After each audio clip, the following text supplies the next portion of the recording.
اسفندیار 2 سال داشت که پایهایش از حرکت ماندند. با 2 دست راه رفتن را آموخت و با این قابلیتش شهرت یافت. اون سال جنگی بود که دیگه اینجور رفتن هم مگر محکمه که جوی میره اینجور تابست کنش کین شد. والدین میگویند او از خردسالی تلاش می‌ورزید برخیزد. با معیوب ماندنش تن نمیداد.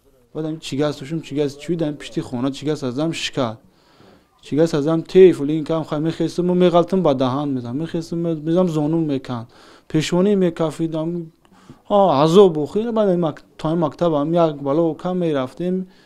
اسفندیار در 8 سالگیش به مکتب رفت. او خود اصرار ورزید به مکتب برندش.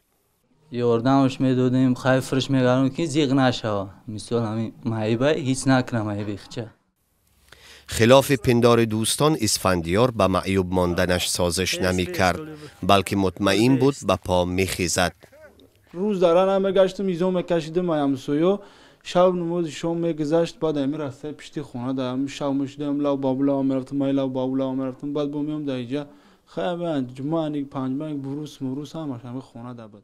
اسفندیار 29 ساله است. 27 سال زحمت کشید و حالا با 2 پا می ایستد.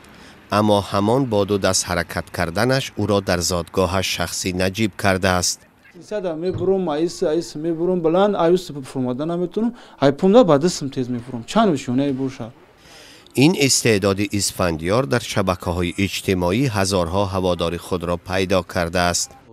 توربا مثل 5 متر بلند باشه در روزی فرضاً 30 متر 40 متر میره. اسفندیار می‌خواهد در دستخوابانی استاد شود. او در یک سبقت جمهوریوی هم جای دوم را گرفت. شوشی بسیار میکنم با که ما هم با هم چیو ارزوم براسم بخین. او را دایم در تالار ورزش می‌بینند. اسفندیار کالج طبی را هم ختم کرده است و صاحب 1 فرزند است. جای کار ندارد. 150 سامانی نفقه به روزگار نمی‌رسد. امید دارد استعدادش او و عائله‌اش را به بی‌نیازی می‌رساند. برای این شب و روز تمرین می‌کند.